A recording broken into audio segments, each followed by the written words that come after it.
is a project of Tri-City Collective, and it's a series of live curated events on issues and topics that are important to teens, especially those who are in marginalized communities. It's providing a voice to those who often don't have one, and that sits at the heart of this series. Moving on to our wonderful panelists we have here. Well, first, my name is Charlie, and I will be your host. I'm a sophomore at Union High School, and I'm also a part of their speech and debate team. Our first panelist is Max, who is a junior at Edison High School, playing percussion in their Screaming Eagles marching band, and being a first-time finalist at their state marching contest. They also recently performed as part of the ensemble cast in James and the Giant Peach. Max is a fine arts and natural science enthusiast pursuing a career in marine conservation. They live at home with their mom, dad, and fat cat named Wednesday. Our next panelist is Harini, who is a junior at James High School and is involved with the James Speech and Debate Team, Chamber Orchestra Sistema Tulsa, and Youth Philanthropy Initiative. She's a two-time national qualifier in speech and debate and principal violinist in her community orchestra. Brittany hopes to pursue a career in public health to create a positive impact on her community. But first, diving in, I wanted to ask you guys, what do you think of whenever you hear the term boxed in? I feel like that as a society, we have a lot of expectations and perceptions on how teens act nowadays. It's not quite so much a literal box, but rather this sort of glass cage of all of the societal perceptions and narratives that teens are trying to navigate nowadays. Yeah, I like the glass box thing because it's kind of invisible to the people around you. Like, you can't tell when somebody's had expectations put on them or when someone's been like stereotyped, but it's real to them and they can see it. Right. So based on all the stereotypes that people may have, are there any specific stereotypes that you guys find get put on teenagers? One specific stereotype that comes to mind is the idea that teenagers are really moody and they're constantly on their phones, they're glued to their screens. But the fact is, teenagers are using technology in ways to positively impact the world, to learn more about different communities, and to educate themselves in a way that previous generations simply haven't. I personally just really don't like the stereotype that, teenagers don't care about important things or about anything really bigger than themselves. What I think it usually is actually the case is that teenagers don't know where or how to start taking action. Right.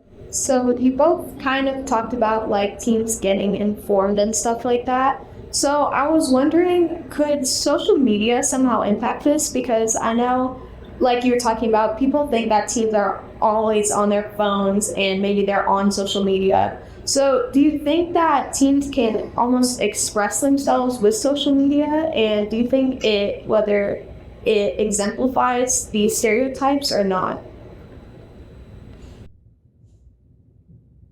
Well, I think it's based on how you use technology. I think there's a lot of emphasis put on being informed, but that's not the end all. That's not the end all be all. That's not the end result you want. Because you can know about everything, and if you don't try to change what's going on in your world, then no progress ever gets made. Yeah, and I think that part of that is from like the rise in, I guess, slacktivism. It feels like reposting something on Instagram is the same thing as like community activism. And while awareness is great, it's that there's so much learning and change that needs to happen on an individual and a societal level for teenagers. Right. And so kind of bouncing off of that, do you think that maybe different generations have this idea that teens aren't willing to do all this activism and raise this awareness? I think every generation has some sort of stereotype of the other generations. Like we see older people as boomers and like the okay boomer phenomenon. We see them as people who are incapable of dealing with technological change and just adapting to the times. But there's people in every generation who have been able to sort of make the most out of the challenges and opportunities during their time. And that's what's happening with teenagers nowadays as well. I think what's what's happened is each generation sees like climate change, for example. The boomers did know about it, and they said, "Hey, Gen X, hey kids, this is your problem. It's your generation's job to fix it."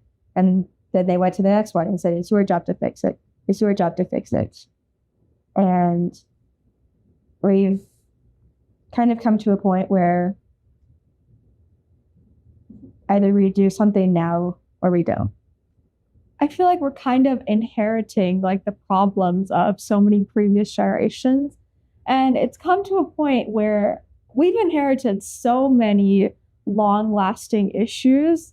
And that's why it feels like for teens, there's so much that we have to fix about the world.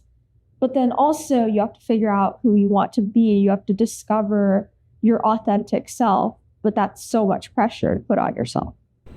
Right, definitely. I feel like there's a lot of, like you guys talked about, there's a lot of things and issues that get put on us, but yet we're still stereotyped in a certain way. So I know both of you mentioned things about different generations, so I was kind of just wondering, do different generations maybe have different expectations for teens? Because I know like my parents, they may hold me to a higher expectation, but maybe my grandparents would hold me to a lower one because they think teens are capable. So do you guys think that maybe different generations have certain expectations?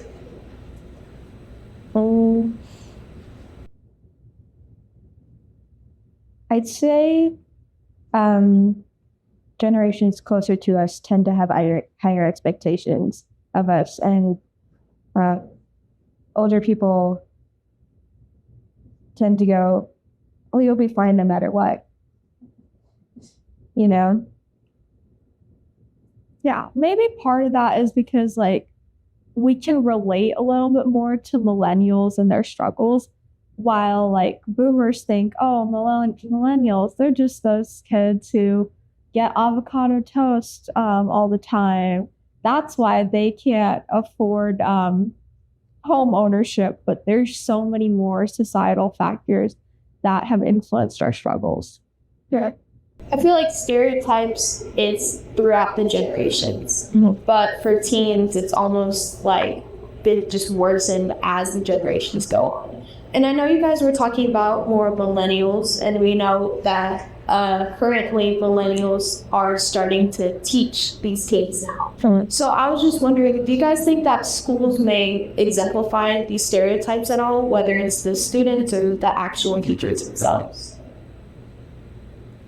I think at school, there's a lot of different cliques.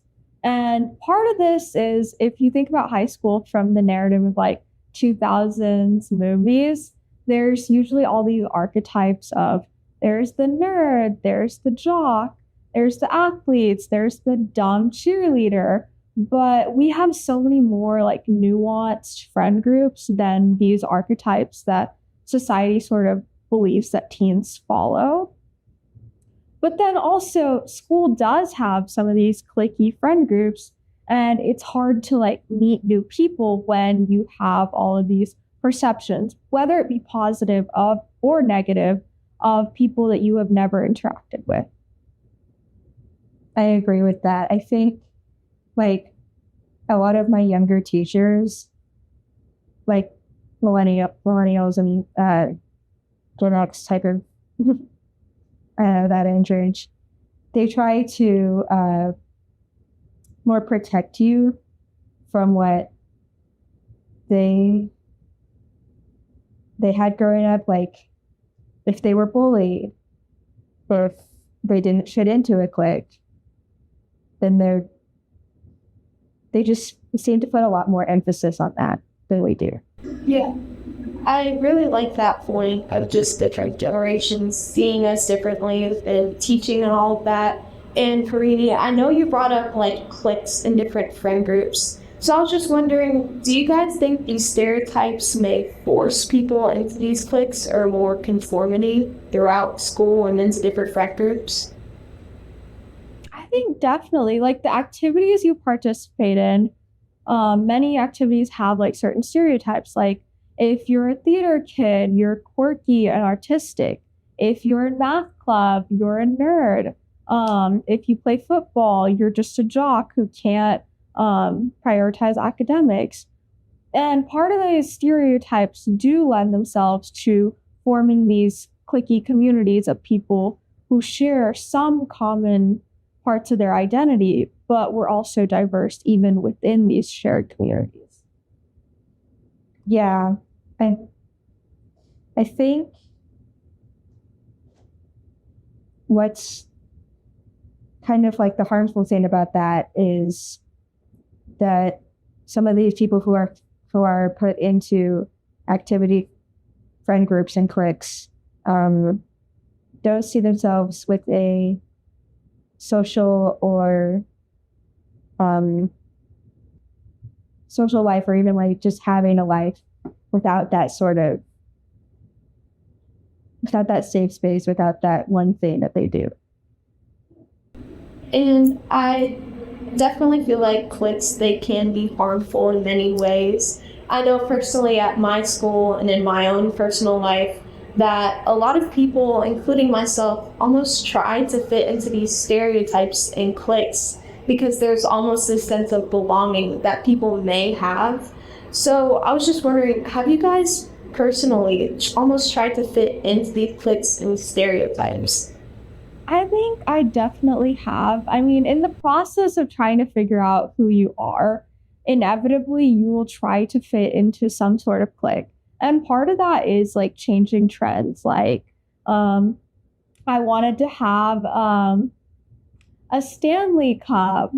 And I wanted to wear Lululemon because that was like the trendy thing at the time. So I guess that was part of trying to fit into a clique.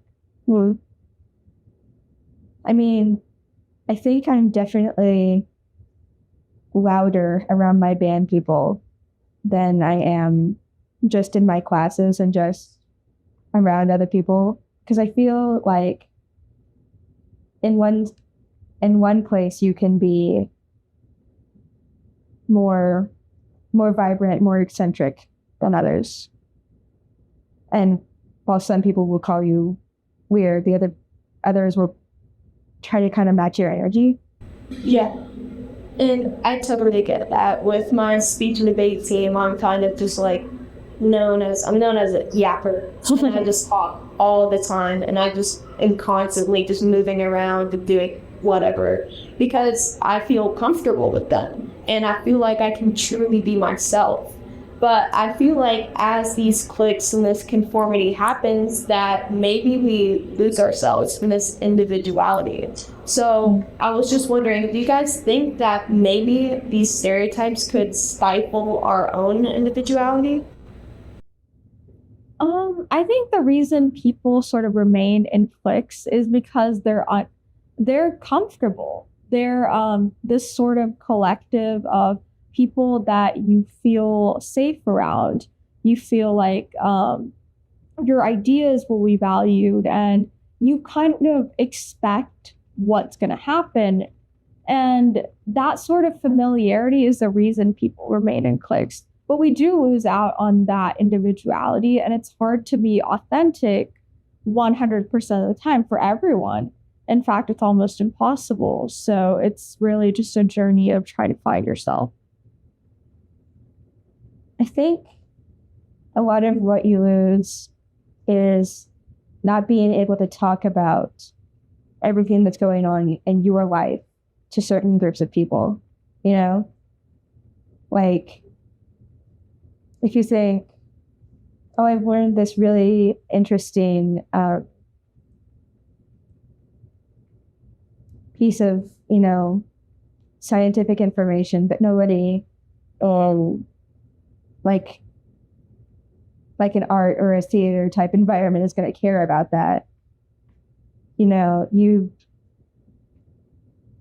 sort of isolate parts of yourself to think about and talk about in certain situations. And I feel like we just need to be more open to letting people talk about things that don't exactly relate to everyone, but can be interesting anyway.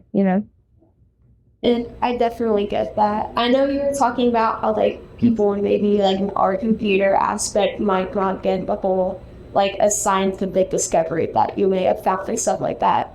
But I almost in a sense feel like that just shows how these stereotypes has affected these cliques. Because someone in those environments may have this also like a scientific like almost like interest to them, but they also are forced to put that away because of this conformity and because of these stereotypes. And you're talking about how it can maybe you can't talk to certain things to someone like whenever you are in these cliques, and that can also just happen on a deeper level. Like maybe if you needed to rant or vent to someone about something, you can't do that because it's not normalized. So I was just wondering, has this affected you or maybe people you know to mental health because of it? I think it really has. It's like the world tells you to be authentic and be yourself, but only if you meet certain characteristics and you sort of fit into a certain mold. But the fact is, not all of us are going to fit into the mold in all aspects of our lives.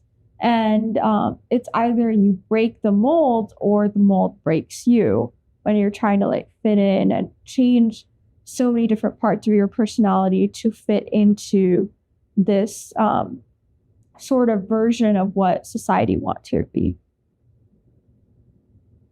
I know this one girl in my section in band she's kind of like this popular girl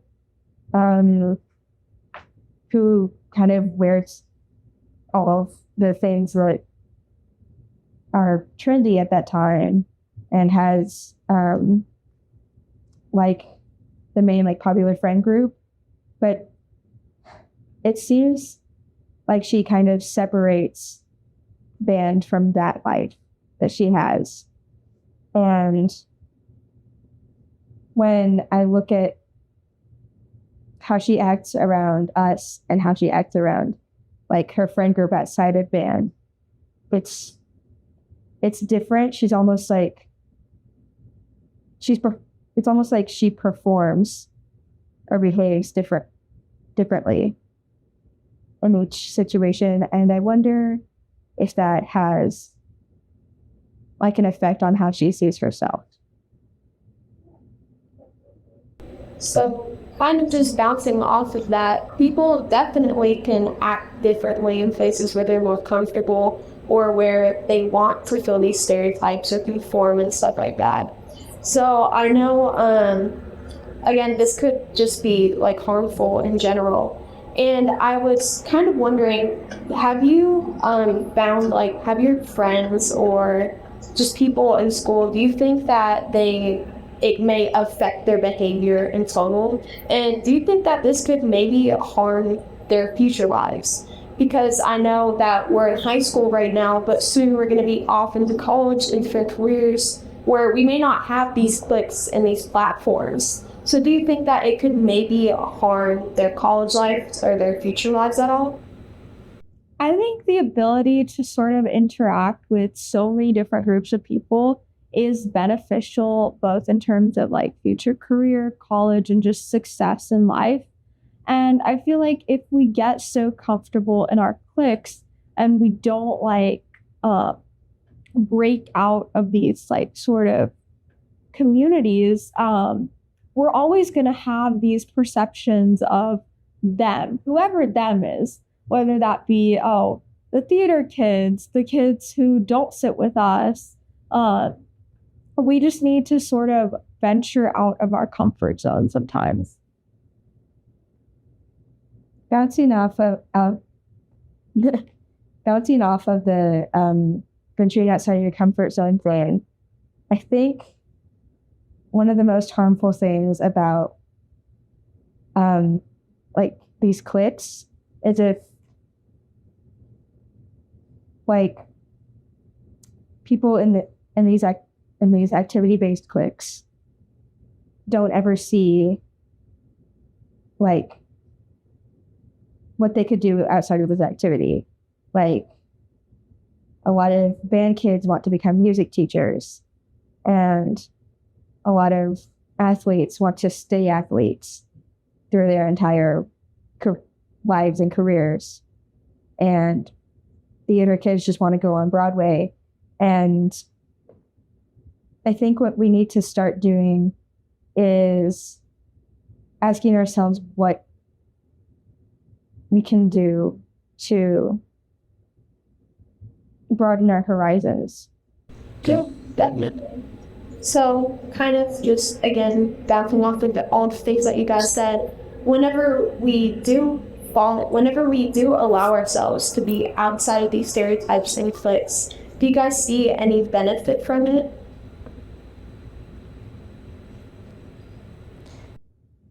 I think discovery and exploration are always a benefit. Learning new things, having new experiences, it's how we grow. Yeah, I think I've definitely sort of learned more about myself and my interests. Like I joined orchestra, and at first I thought orchestra kids were really weird, and they just kind of were in their own little bubble. But then I realized that I really liked playing violin, and I really liked being part of this community. And while the word clique may have all these negative connotations, sometimes it's okay to be in a clique as long as you're sort of still looking at life outside of these sort of echo chambers, and also not viewing other people with these stereotypes. Yeah, for sure. I feel like sometimes cliques are more just friend groups of people that can enjoy certain things. And obviously, I feel like less than cliques being harmful, it's more just the stereotypes that are behind them. And those stereotypes that, like you said, you thought people in orchestra might be weird or something like that, but they ended up just being regular people. It's that negative stereotype on people that forms this harmful connotation around cliques. But whenever you truly see a person for who they are in maybe those friend groups, rather than conforming, you rather just enjoy all of your interests together. And so I was kind of just wondering, in those groups where you feel comfortable and stuff like that, is there anything about those environments that we could maybe implement in like our other aspects in our life? Because I know, like, maybe on my debate team, I'm a lot more comfortable just because they're a lot more welcoming and inviting rather than other places. So are there any like aspects like that we could implement in things other than these cliques? Well, one of the things is that no one's going to want to be in a friend group or an activity if they don't feel comfortable, they don't feel welcome, they don't feel like their ideas are being respected. And I think just being more empathetic and kind towards everyone can help us sort of even make life better outside of cliques, and also just it helps us be better people in terms of treating everyone with kindness. I think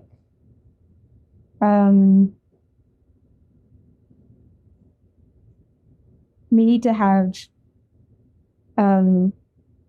more of the problem-solving attitude in just normal conversations and normal groups of people that we see in people who are on a team together or people who are in a group together. I think, I don't know, I like carrying that team mindset wherever I go. Yeah. I definitely feel like once we see people outside of these stereotypes as who they are as individuals, that it allows for a lot more growth for them and also for us on a personal level.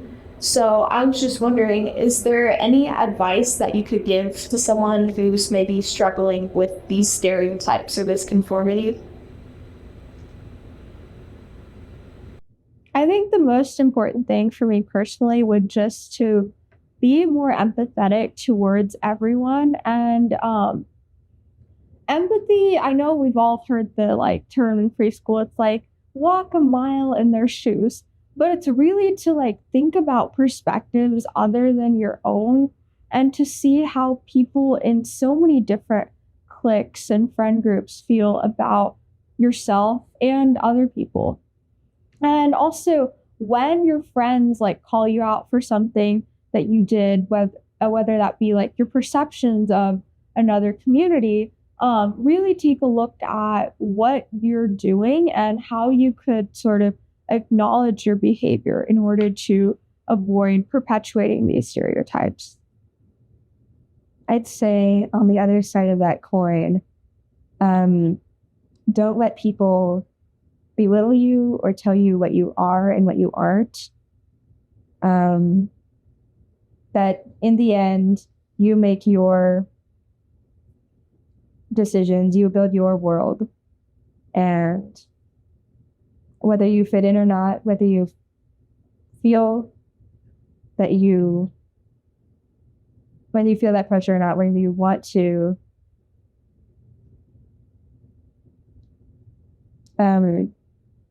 whatever path you want to choose, that's based off your heart. I definitely can sense the fact that individuality should be valued a lot more than it might be right now.